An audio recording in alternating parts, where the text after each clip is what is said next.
श्री स्वामी समर्थ. आचार्य मंजुषा जोशी या युट्यूब चॅनलवरती आपल्या सगळ्यांचं सहर्ष स्वागत. आज आपण समजून घेणार आहोत मीन राशीच्या जातकांना संपूर्ण मार्च महिना कसा असणार आहे. मार्च महिन्यामध्ये तुम्हाला तुमच्या जीवनामध्ये कोणते महत्त्वपूर्ण गोष्टी साध्य करून घेता येणार आहेत. शनी महाराजांच्या कृपा छत्रछायेखाली तुम्ही जात आहात, 7.7 तुम्ही जाताय. त्यामुळे विशिष्ट एक ताणतणाव डोक्यामध्ये आहे, मनावर आहे, दडपण आहे आणि या सगळ्या गोष्टींमधनं जाताना तुम्हाला मनशांती प्राप्त व्हावी अशी प्रामुख्याने इच्छा असते. पण होतं काय तर सातत्याने विचार, सततचे विचार, ओव्हर थिंकिंग हे तुम्हाला त्रासदायक ठरत आहे आणि यामुळे कुठेतरी तुम्हाला तो स्ट्रेस तुमच्या जीवनामध्ये वारंवार डोकावत आहे. मग यासाठी अत्यंत उत्तम असा पर्याय तुम्हाला या व्हिडिओच्या माध्यमातून देणार आहे, तो तुम्हाला करायचा आहे. संपूर्ण महिनाभर करता आला अतिशय श्रेष्ठ आहे, परंतु नाही जमल्यास येणाऱ्या 3 तारखेला जे ग्रहण आहे त्या ग्रहणाच्या दिवशी तुम्ही हा उपाय निश्चित करू शकता आणि त्या अनुषंगाने तुमच्या जीवनामध्ये मनशांती ही प्राप्त करून घेऊ शकता. तुमचं जे ओव्हर थिंकिंग होतंय ते कशामुळे होतंय तर तुमच्या 6ष्ठ स्थानामध्ये केतू आहेत म्हणून. तर ही ओव्हर थिंकिंग कमी करण्यासाठी सुद्धा उपाय आपण आत्ताच या व्हिडिओमध्ये समजून घेणार आहोत. चला तर मग माहितीला सुरुवात करूयात. सुरुवात करण्यापूर्वी सांगू इच्छिते, तुम्ही आपल्या चॅनलवर नवीन असाल तर लगेच चॅनलला सबस्क्राईब करा, बेल आयकॉनला क्लिक करून ठेवा. तसेच व्हिडिओ आवडला तर व्हिडिओला लाईक आणि शेअर करायला सुद्धा विसरू नका. तुमच्या राशीपत्रिकेनुसार आपण माहिती घेतोय. जन्मलग्न कुंडलीनुसार तुम्हाला काही समस्या आहेत, जसं तुमच्या 7.7 मधनं तुमची रास जात आहे, तुम्ही स्वतः जाताय, तर यामुळे थोडंसं मानसिक ताणतणाव आहेत, आर्थिक अडचणी आहेत. मग यावरती काही सोल्युशन हवंय किंवा आध्यात्मिक उपासना हव्या आहेत तर यासाठी तुम्ही खाली दिलेल्या व्हॉट्सअप नंबरवरती मला संपर्क करू शकता. लग्नस्थान, प्रथम स्थान जे तुमचं व्यक्तिमत्व दर्शवतं, या ठिकाणी शुक्र आणि शनींची युती आहे. मीन राशीमध्ये शुक्र उच्चस्थ होतात. हा संपूर्ण महिना तुम्हाला प्रसिद्धीकारक, मनाला थोडंसं शांत करणारा किंवा कुठल्याही गोष्टीचं ओव्हर थिंकिंग आहे ते कमी करून देण्यासाठी महत्वपूर्ण असा ठरणार आहे. परंतु यासाठी काही उपासना सुद्धा कराव्या लागणार आहेत. त्या कोणत्या व्हिडिओच्या शेवटी समजून घेऊयात. धनस्थानाकडे जाऊयात. धनस्थान कुटुंबाचं सौख्य प्रदान करतं. धनस्थान तुम्हाला मोठ्या गुंतवणुकीमध्ये यश संपादन करून देत असतं. या ठिकाणी मेष रास येते आणि मंगळाचं गोचर हे व्ययस्थानातनं होते. राहुयुक्त मंगळ गोचर करतात त्यावेळेस अंगारक दोष निर्माण करत असतात. या महिन्यामध्ये मोठ्या गुंतवणुकी शक्यतो टाळायच्या आहेत, परंतु छोट्या गुंतवणुकी करण्यासाठी हा महिना उत्तम आहे. त्याचबरोबर कुटुंबाचे सौख्य तुम्हाला या महिन्यात कमी प्रमाणात किंवा मध्यम स्वरूपात मिळू शकतं. कुटुंबातील जबाबदाऱ्या वाढू शकतात. कुटुंबातील प्रत्येक व्यक्तीची मनधरणी करण्याचे योग सुद्धा या महिन्यात प्रकर्षाने दिसून येत आहेत. त्याचबरोबर तृतीय स्थानाकडे जाऊयात. परणारी शुक्रांची रास आणि शुक्रांचं गोचर प्रथम भावातनं उच्चस्थ होतंय, त्यामुळे हा महिना स्मार्ट वर्कचा आहे. तुमच्याकडनं स्मार्ट वर्क झाल्यास तुम्ही उत्तम यशस्वी होणार आहात.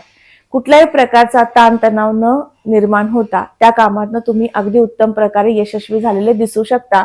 यासाठी स्मार्ट वर्क करणं आवश्यक आहे, ते या महिन्यात घडू शकतं. त्याचबरोबर शुक्र हे शनियुक्त आहेत. शनी तुम्हाला कष्ट देत आहेत, पीडा देत आहेत, तुम्हाला विचार देत आहेत की तू कष्ट कर. जो व्यक्ती जास्त सातत्याने कष्ट करतोय त्याला यश देण्याची स्थिती सुद्धा या महिन्यात आहे आणि शनींच्या कृपेनेच ती प्राप्त होत आहे. म्हणून आपलं काम निष्ठेने आणि योग्य पद्धतीने करता आलं आणि तर त्यामध्ये थोडासा स्मार्ट वर्क ऍड करता आला तर नक्कीच तुम्ही अतिशय उत्तम प्रकारे यशस्वी झालेले दिसून याल. त्याचबरोबर चतुर्थ स्थान हे मातृसुखाचं आहे, वास्तुवाहन सुखाचं आहे. या दोन्ही दृष्टीने हा महिना श्रेष्ठ आणि उत्तम आहे.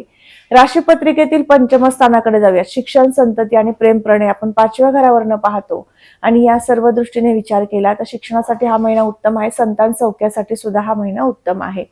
षष्ठ स्थानाकडे जाऊया. षष्ठ स्थानामध्ये केतू आहे. सुरुवातीलाच तुम्हाला सांगितले, षष्ठातले केतू तुम्हाला ओव्हर थिंकिंग देत आहेत आणि त्यामुळे तुम्हाला एन्झायटीचा त्रास होतोय किंवा तुम्ही सातत्याने एखादा विचार जास्त प्रमाणात केल्यामुळे अगदी मन हलकं करेपर्यंत तुम्हाला रडू सुद्धा येतंय. मग या सगळ्या गोष्टीतनं बाहेर पडायचंय तर जास्तीत जास्त केतूंचं नामस्मरण वाढवा, मेडिटेशन वाढवायचं आहे. आरोग्यासाठी मोठा धोका निश्चित या महिन्यात नाहीये, त्यामुळे काळजी नसावी.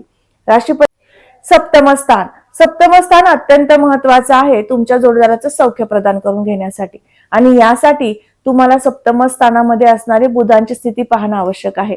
बुध हे 12व्या घरातनं गोचर करतात, राहुयुक्त गोचर करतात, त्यामुळे थोडेसे कन्फ्युजन होऊ शकतात. एखादा निर्णय घेण्यासाठी त्यांचं मत अनुमोदन हे प्राप्त नाही होणार आहे, म्हणून सुद्धा तुमची चिडचिड होऊ शकते. विशेष काळजी घ्यायची आहे. या दरम्यान बुध राहूची युती जेव्हा होते त्यावेळेस मंगळही त्या ठिकाणी आहेत, रवी पण त्या ठिकाणी आहेत. सामंजस्याने घेतलं तर निश्चित तुम्ही एखादी गोष्ट त्यांच्यापर्यंत व्यवस्थित तुमचा विचार पोहोचवू शकता आणि त्या कार्यासाठी त्यांची अनुमती प्राप्त करून घेऊ शकता किंवा सहकार्य प्राप्त करून घेऊ शकता. याचबरोबर ज्यांना विवाह करायचा अशा विवाह इच्छुक वधूवरांना सांगू इच्छिते, चतुर्थ भावातनं मार्गी अवस्थेतील गोचर गुरूंचा आहे. त्यामुळे या महिन्यामध्ये तुम्ही प्रयत्न निश्चित करू शकता, त्या प्रयत्नांना यशदायी स्थिती निर्माण होत आहे.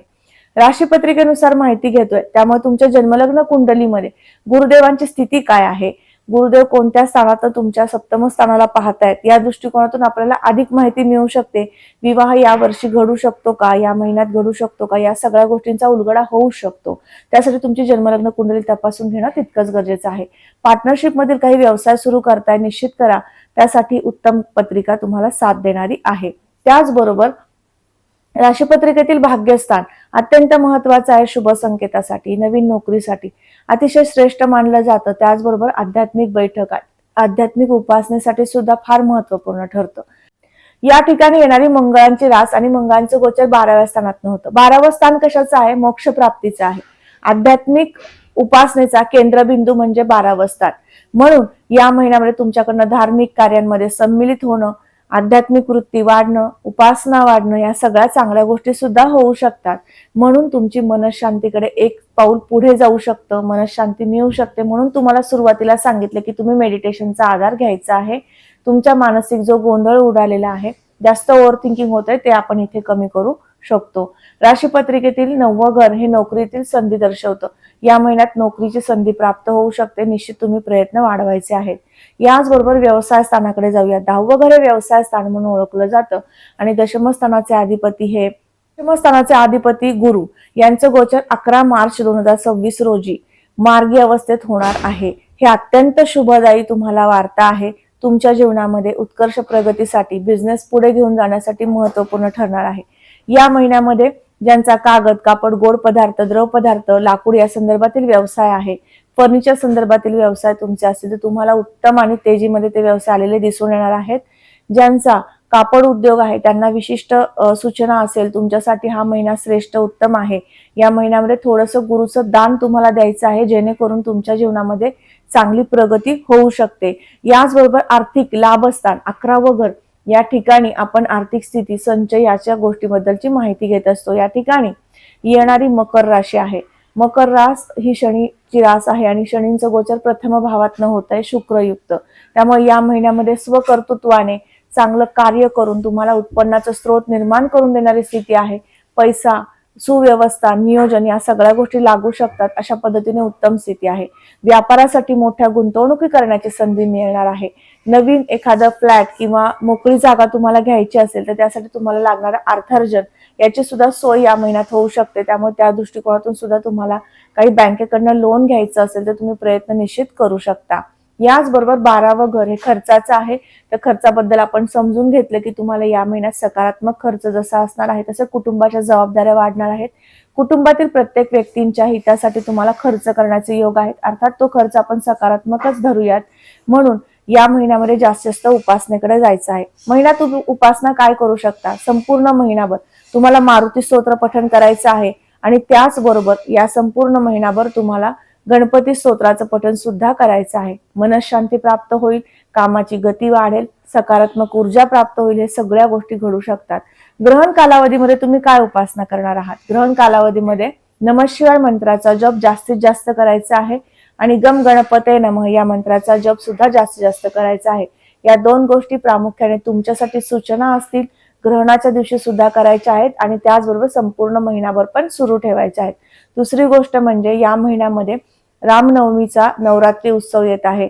रामनवमीचा उत्सव साजरा करताना तुमच्याकडनं जास्तीत जास्त रामाची उपासना झाल्यास संपूर्ण वर्षभर तुम्हाला मनशांती, आरोग्य, धनसंपदा प्राप्त होत असते. 7:30 मध्ये उपासना करताना प्रामुख्याने सांगितले जातं शनी चालीसा आणि मारुती स्तोत्र वाचा किंवा हनुमान स्तोत्र वाचा.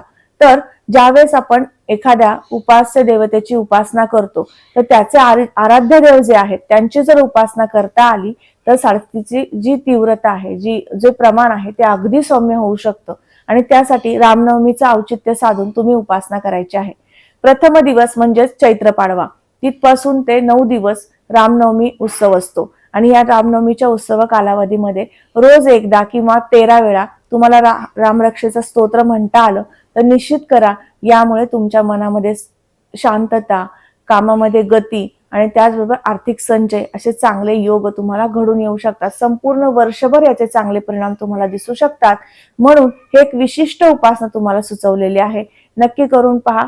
या महिन्यामध्ये जे ग्रहण येत आहे त्या ग्रहण कालावधीनंतर म्हणजे ग्रहण समाप्तीनंतर, ग्रहणाचा जेव्हा मोक्ष होतो 6:48 तर तदनंतर तुम्हाला काही काळ्या रंगाचे वस्त्र दान देता आले तर निश्चित द्या. त्याचबरोबर गोरगरिबांना अन्नदान करा.